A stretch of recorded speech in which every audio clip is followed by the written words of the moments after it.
¿Qué tal? ¿Cómo están? Bienvenidos. Estamos comenzando Agenda Económica, edición de día martes. Muchas gracias por estar con nosotros a esta hora, 8:02. En vivo, como siempre, revisamos los temas más importantes del día y un adelanto con nuestro resumen de noticias para comenzar esta jornada, día martes 18 de julio. Estas son imágenes que han llegado desde Bruselas, donde se desarrolla la cumbre de la Unión Europea y la CELAC, y donde participa, por cierto, el presidente chileno Gabriel Boric, que ha encabezado además la firma de un acuerdo con la Unión Europea que está orientado específicamente al fortalecimiento de cadenas de valor a nivel nacional. Esto en el contexto del impulso a una serie de industrias, sobre todo las que van a liderar la transición energética, tema muy relevante para la Unión Europea. Les vamos a contar en unos minutos qué fue lo que se ha firmado en particular y cuáles fueron los mensajes también que han entregado las autoridades tanto de la Unión Europea como el propio presidente Gabriel Boric en este contexto. También vamos a analizar y adelantar parte de la agenda en materia de pensiones. En este intento por tratar de llegar a un acuerdo, hoy se retoman las reuniones a partir de las 9 de la mañana con los equipos técnicos, no a nivel político como ocurrió el viernes con todos los partidos, sino a nivel técnico para ir avanzando ya en propuestas concretas, específicas, y de esa manera entonces ir concretando esta voluntad de acuerdo que han manifestado tanto en la oposición como en el gobierno. ¿Qué propuestas son las que se van a analizar? Por ejemplo, ¿qué temas estarán en la agenda de la reunión de hoy? Les contamos de eso en unos minutos. La Bolsa de Santiago sigue subiendo, no ha parado en este rally que ha deslizado en las últimas semanas y que lo lleva a niveles máximos históricos. Esto ha abierto no solo un llamativo interés por la bolsa chilena, sino también la posibilidad de que otros actores, quizás poco acostumbrados a invertir en la bolsa, también puedan hacerlo. Hoy día las herramientas tecnológicas facilitan ese proceso. En una nota les contamos cómo se puede aprovechar este momento desde el punto de vista de las inversiones personales. Y en la entrevista del día de hoy vamos a analizar un tema que genera preocupación, no solo acá en Chile, por supuesto, a nivel mundial. Hablamos de el crecimiento de la economía china, que registró un 6,3% en el segundo trimestre. A todas luces aparece como un dato que sería envidiable para cualquier país, pero estaba por debajo de lo que se esperaba para la economía asiática, para uno de los dos grandes locomotoras que tiene la economía a nivel mundial, la otra es Estados Unidos. ¿Qué es lo que está pasando en la economía china? ¿Por qué este dato fue tan decepcionante? Es parte de lo que vamos a conversar en la entrevista del día de hoy acá en Agenda Económica. Y como siempre, nuestro resumen lo cerramos con los números del día. Así están operando las bolsas a esta hora a nivel internacional, con una caída de 0,14% en el Eurostoxx. Londres, en tanto, subiendo muy poquito, 0,06%. Y más temprano, números mixtos en Asia, en parte impulsado por lo que ocurrió en China con este dato de crecimiento económico que estuvo por debajo de lo esperado. Hong Kong cayó con fuerza sobre el 2%. El Nikkei, en tanto, subió apenas un 0,32%. A nivel local, ya les contábamos, la Bolsa de Comercio sigue llegando a niveles récord de 6.197 puntos tras una alza superior al 1% ayer. El dólar, en tanto, a pesar de este buen rendimiento de la bolsa, ha seguido subiendo, 819 pesos. El cobre a esta hora se cotiza en $3,82 la libra. Y la UF para hoy se cotiza en 36.079 pesos. Bien, vamos a comenzar nuestra revisión de noticias entonces. En la sede de la Unión Europea, en Bruselas, es donde se ha desarrollado esta cumbre entre los países miembros del bloque europeo y los integrantes de la CELAC, los países latinoamericanos. Ha sido una reunión extensa de corte político, pero donde también aspectos económicos importantes han cobrado fuerza en este contexto. Y uno de ellos tiene que ver con la firma en las últimas horas del acuerdo entre el gobierno de Chile y la Unión Europea para el desarrollo de industrias en torno a las materias primas.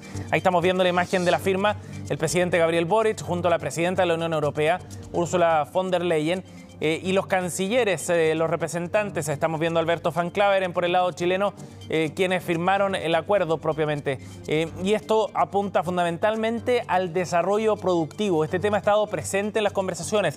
Ha sido una posición que Latinoamérica ha llevado también a esta instancia. El desarrollo económico no solo basado en la extracción de materias primas, que Chile no sea, ni Latinoamérica tampoco, no sean solo un espacio negocio de extracción de materias primas, sino también un polo de desarrollo de nuevas industrias asociadas a esos productos básicos. En el caso de Chile, por ejemplo, en torno al litio o bien al hidrógeno verde, que es un producto que también ha generado acercamientos importantes, dado el interés que tiene la Unión Europea de avanzar hacia el desarrollo sostenible, a una transición energética más acelerada y que le permita también, este ha sido uno de los temas que ha impulsado Chile como desde el punto de vista del discurso, de la propuesta de valor, avanzar hacia una menor dependencia energética en un contexto donde la guerra entre Ucrania y Rusia ha dejado expuesto precisamente esa fragilidad del bloque europeo en la dependencia del gas ruso. Con esos componentes, entonces, hace mucho sentido el acuerdo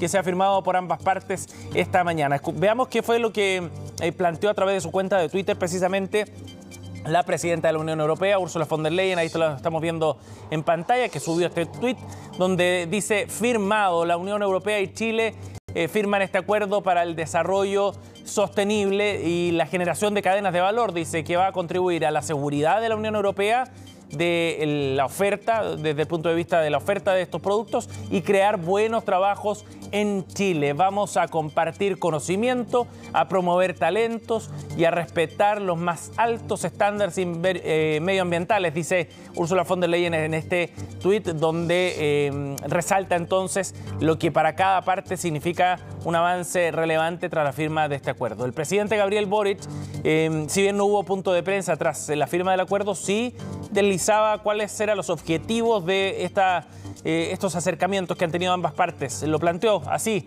en el pleno de esta cumbre de la Unión Europea y la CELAC.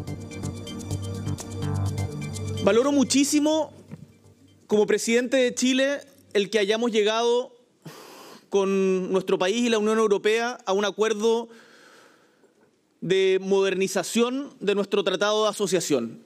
Y hago los votos e insto, como decían varios presidentes anteriores, a que se llegue al mismo término con nuestros hermanos del Mercosur y también con México. Estamos avanzando firmemente en constituirnos como un aporte a la transición energética, a la transición climática, a la lucha contra la crisis climática, con la explotación del litio, hidrógeno verde, el cobre, pero desde la perspectiva de crear valor agregado también en nuestro país y en nuestra región.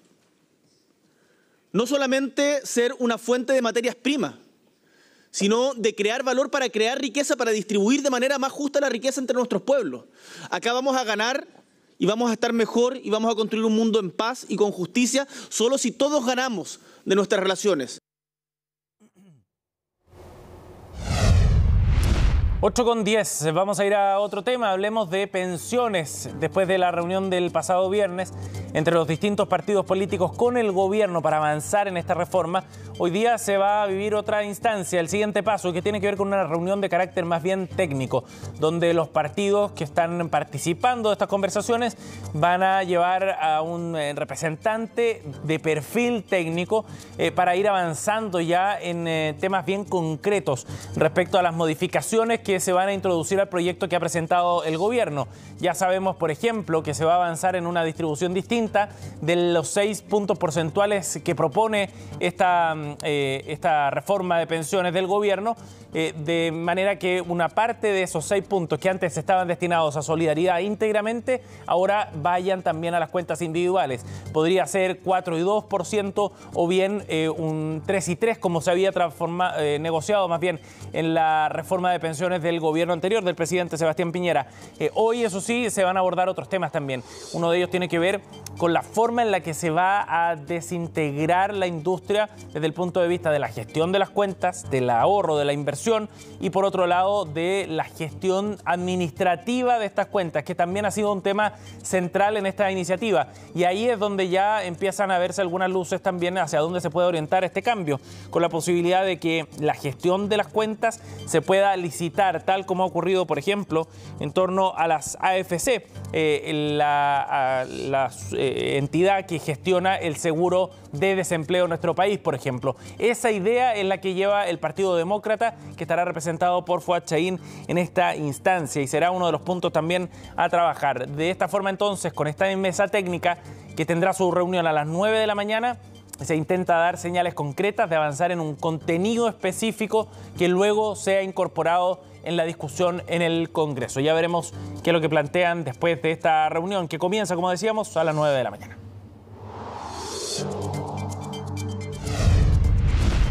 Bien, y vamos a cambiar de tema. Ya les contábamos que el IPSA en la Bolsa de Comercio de Santiago ha subido a niveles históricos y esto ha abierto también el apetito de muchos inversionistas, no solo los grandes, sino también pequeños, por tratar de aprovechar este buen momento que está entregando la Bolsa de Comercio de Santiago. ¿Cómo hacerlo? ¿Qué alternativas de inversión son las que surgen? Orlando Silva reportó el tema. El IPSA sigue rompiendo marcas. El principal índice bursátil chileno extendió su buen momento este lunes y nuevamente superó su máximo histórico al cerrar con un alza superior al 1% y rozando los 6.200 puntos. Un momento que tiene varias explicaciones. Principalmente tiene que ver un poco con una perspectiva de menores tasas de interés y que los inversionistas, dado que prevén que estas rentabilidades van a ser menores en activos sin riesgo, tienen como un apetito mayor por activos de riesgo, en las acciones chilenas en general y también en otras clases de activos. Adicionalmente, desde el mercado americano y otras bolsas, en general no se esperaba un tan buen año y ha sido un buen año. Y eso obviamente también impulsa al resto de los mercados emergentes. Entonces es todo un círculo, digamos, virtuoso que se ha ido dando para que la bolsa local tenga los números que está mostrando. Cuentas alegres para los inversionistas profesionales, pero también una oportunidad para quienes hasta ahora mantienen sus ahorros en otro tipo de instrumentos para protegerse de la inflación, los que ahora irán disminuyendo sus rentabilidades. Vamos a empezar a ver recortes de tasas de interés y esos depósitos a plazo o esas inversiones un poco más tradicionales, que en los últimos meses han venido teniendo una tasa de interés competitiva, de a poco van a empezar también a ajustarse y a bajar su tasa de interés. Ahí es donde el mundo de las acciones se convierte en la otra opción. Un mercado que para muchos sigue siendo un mundo complejo y lleno de tecnicismos, pero que la tecnología se ha encargado de acercar y hacer cada vez más accesible. Definitivamente hoy día tienes un abanico de herramientas que hace 10, 20 años tal vez no existían, o tal vez existían, pero tenías que hacer un trámite en el banco o ir a firmar un papel de manera presencial, y además tanto las comisiones eran más altas como el monto mínimo para invertir era más alto. Es que hoy el proceso para comprar acciones se puede realizar de forma 100% virtual, desde comparar las distintas comisiones que se ofrecen, definir el horizonte o plazo de la inversión y algo muy relevante, el perfil de riesgo, el que podría ir desde uno muy conservador, pasando por uno moderado, hasta uno muy riesgoso. Hoy día existen alternativas muy rápidas y muy fáciles y accesibles de hacerlo.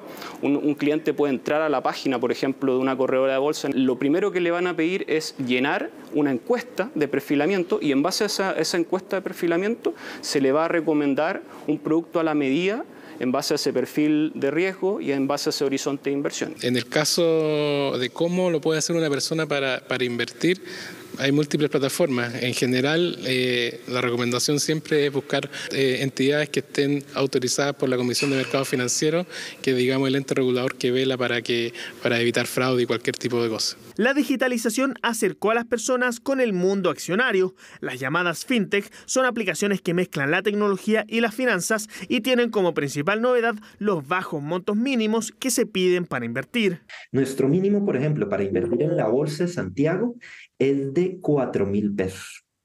4.000 pesos que está al alcance de cualquier persona, literal, menos de lo que pagas por salir a almorzar. Puedes comprar acciones individuales a tu nombre en Estados Unidos.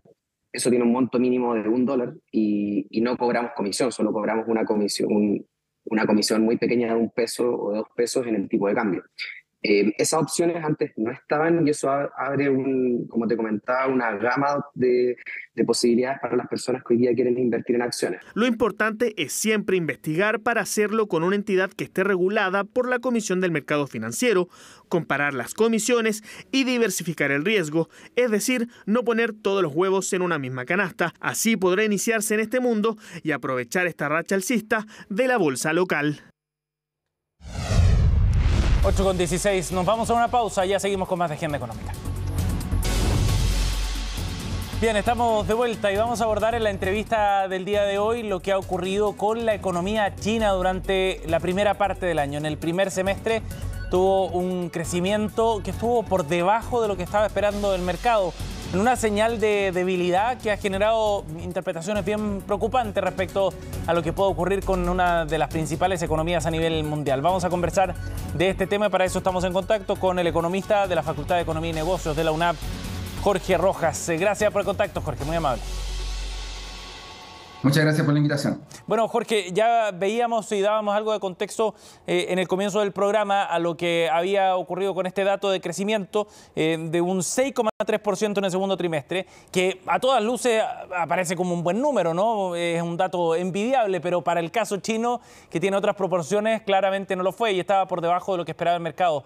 ¿Qué nos dice este número? ¿Qué está pasando entonces, Jorge, con la economía china? Claro, lo que sucede es que efectivamente parece un buen número, o sea, la proyección para este año 2023 es un 5%, pero el promedio de los últimos 30 años ha sido un 8,8%. Entonces, como el valor fue mucho más bajo de la expectativa, bueno, eso tuvo algunas repercusiones de inmediato en el precio de algunos commodities.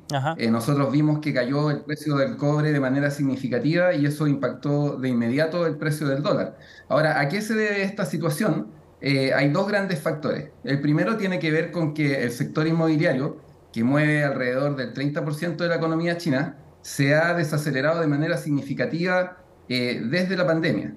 Y esto ocurrió debido a la disrupción de las cadenas de suministro, una caída también en la demanda por el sector inmobiliario y obedece también a algunas consecuencias que tienen que ver con la relación entre China y Estados Unidos, donde Estados Unidos ha disminuido sus inversiones en China y ha tratado de diversificar, ¿cierto?, en otros países de la región, así como también llevar algo de inversión a Estados Unidos. Jorge, ese es uno de los factores, el tema inmobiliario. ¿En algún momento hubo temores de que se estuviera incubando algún tipo de burbuja? ¿Esto es una señal en ese sentido también? La verdad que sí, porque de hecho recordemos el caso de Evergrande, que es una de las empresas inmobiliarias más grandes de China y que estuvo en default por un tiempo, no pudo pagarle a sus acreedores. Y esto desaceleró de forma importante el sector. El gobierno chino intervino de manera de poder reactivar, porque ellos entienden que el sector inmobiliario es fundamental para el PIB, ¿cierto?, para el Producto Interno Bruto chino. Entonces, y lo que nosotros hemos visto a nivel global es que efectivamente los precios de las propiedades, ¿cierto?, de las casas, de los departamentos, habían estado subiendo sistemáticamente. Sin embargo, con la restricción de política monetaria a nivel mundial, digamos, todos los bancos centrales subieron de forma importante sus tasas de interés y esto se traspasó a los créditos hipotecarios, etcétera, lo que ha hecho que se contraiga la demanda. Y de hecho el precio de las propiedades ha caído a nivel mundial y en China ha sucedido también y también ha sucedido acá en Chile. Ya Chile es uno de los países donde también más ha retrocedido los precios de las viviendas. Jorge, uno de los factores tiene que ver con el ámbito inmobiliario. También hubo un dato que preocupaba, que tenía que ver con el consumo interno en particular, donde ha habido una desaceleración importante, el gasto de los consumidores en particular que disminuyó en el mes de junio. ¿Ese es otro factor también que explica la preocupación sobre lo que está ocurriendo con la economía china? Claro, estas razones siempre son multifactoriales. Por supuesto. ¿Cierto? Nosotros sabemos que está el consumo, está la inversión, está el mismo gasto público y está la relación de balanza comercial con los demás países. Ahora, y esto es consecuencia también un poco de la guerra comercial que tuvo China con Estados Unidos, el COVID, las tensiones geopolíticas que hay con Estados Unidos, y por eso es que Estados Unidos ha decidido empezar a retirar un poco sus inversiones, y nosotros pudimos ver ayer claramente que esto ha sido así en efecto, porque cuando se entrega el número, que es mucho más bajo de la expectativa, los mercados de commodities retrocedieron de manera importante, y nosotros vimos esto en Chile en un incremento en el precio del dólar que llegó a subir hasta 9 pesos, después retrocedió, digamos, cerró con 5 pesos al alza. Pero en el mercado de Estados Unidos, si bien es cierto las bolsas abrieron en terreno negativo inicialmente, terminaron marginalmente positivas, lo que puede generar algo de sorpresa, pero no tanto viendo cómo ha estado comportándose el inversionista estadounidense tratando de diversificar en Taiwán, en Malasia, en otros países de la zona, y por supuesto también potenciar sus inversiones dentro de Estados Unidos. Y el consumo chino se ha visto restringido debido a la inflación que también ellos han estado experimentando y que afecta, digamos, cierto, el consumo real. En términos de que los salarios tienden a estancarse o retroceder, y eso hace que los hogares sean más conservadores en su gasto, y además, como hemos visto situaciones en el sector inmobiliario chino, donde habían personas que habían adquirido sus créditos hipotecarios, pero los proyectos se habían paralizado. Entonces el gobierno chino tuvo que intervenir ahí para poder reactivar, ¿cierto?, la construcción de estos conglomerados de departamentos. Y eso llevó, por supuesto, a una contracción en el consumo de los hogares chinos. Jorge, ahora, algunos medios a nivel internacional o analistas plantean que esto podría adelantar que viene una etapa de cierto, entre comillas, estancamiento para la economía china. ¿Tú ves ese riesgo realmente? Porque eso tiene repercusiones para todo el mundo. Sería una noticia preocupante para todo el mundo y, por cierto, para Chile. O sea, más que un estancamiento, lo que yo observo es una desaceleración del crecimiento chino del cual nosotros estábamos acostumbrados, que era de un 10%, ¿cierto? Como decía, un 8,8% de crecimiento anual en los últimos 30 años. Esos números ya no van a volver. O sea, es muy difícil que se mantenga ese nivel de crecimiento en un país que ya está alcanzando cierto nivel de desarrollo y cierto nivel de integración en términos mundiales. Además, con la situación que hemos visto de que por ejemplo, ya no es tanto BRICS, ¿cierto? Brasil, Rusia, India y China, la sigla que más mueve los mercados, sino que es más bien FANG, que es Facebook, Amazon, Apple, Netflix y Google, lo que está siendo más atractivo. Entonces, a menos de que China quizás tome una senda de desarrollo tecnológico muy avanzado, que es difícil que puedan sobrepasar a Estados Unidos, yo creo que hay un declive del crecimiento y esa va a ser una nueva realidad a la que vamos a tener que acostumbrarnos y, por lo tanto, nuestro principal socio comercial, que en este minuto es China, probablemente va a demandar una menor cantidad. Pero no significa que no vaya a haber demanda, sino que simplemente vamos a tener que ajustarnos y también diversificar de mejor manera nuestras exportaciones, no solamente confiar tanto en China. ¿Qué medidas ahora pueden venir de parte de China y qué efectos pueden tener también esas medidas que puedan adoptar las autoridades del país?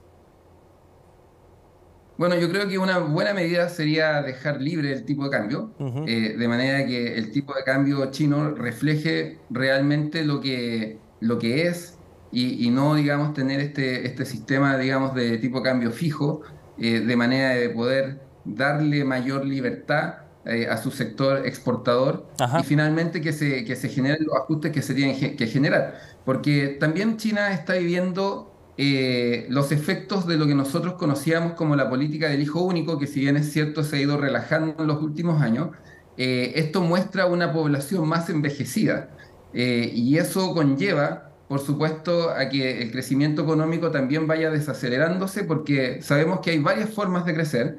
Una tiene que ver con el crecimiento de la población y otra tiene relación con la tecnología, con la innovación. Y acá lo que nosotros hemos visto, que a nivel mundial la tecnología y la innovación va más lenta y la población en el caso de China se está envejeciendo. Entonces lo que deberían probablemente hacer las autoridades chinas es tratar de invertir más aún de lo que ya lo hacen en investigación, desarrollo, innovación, de manera de mantener su competitividad y no transparentar, pero sí liberar su tipo de cambio y que sea un tipo de cambio de flotación libre, de manera de poder tener esta relación comercial que sea un poco más clara respecto de su potencial exportador versus el importador y su integración con el resto de la comunidad internacional.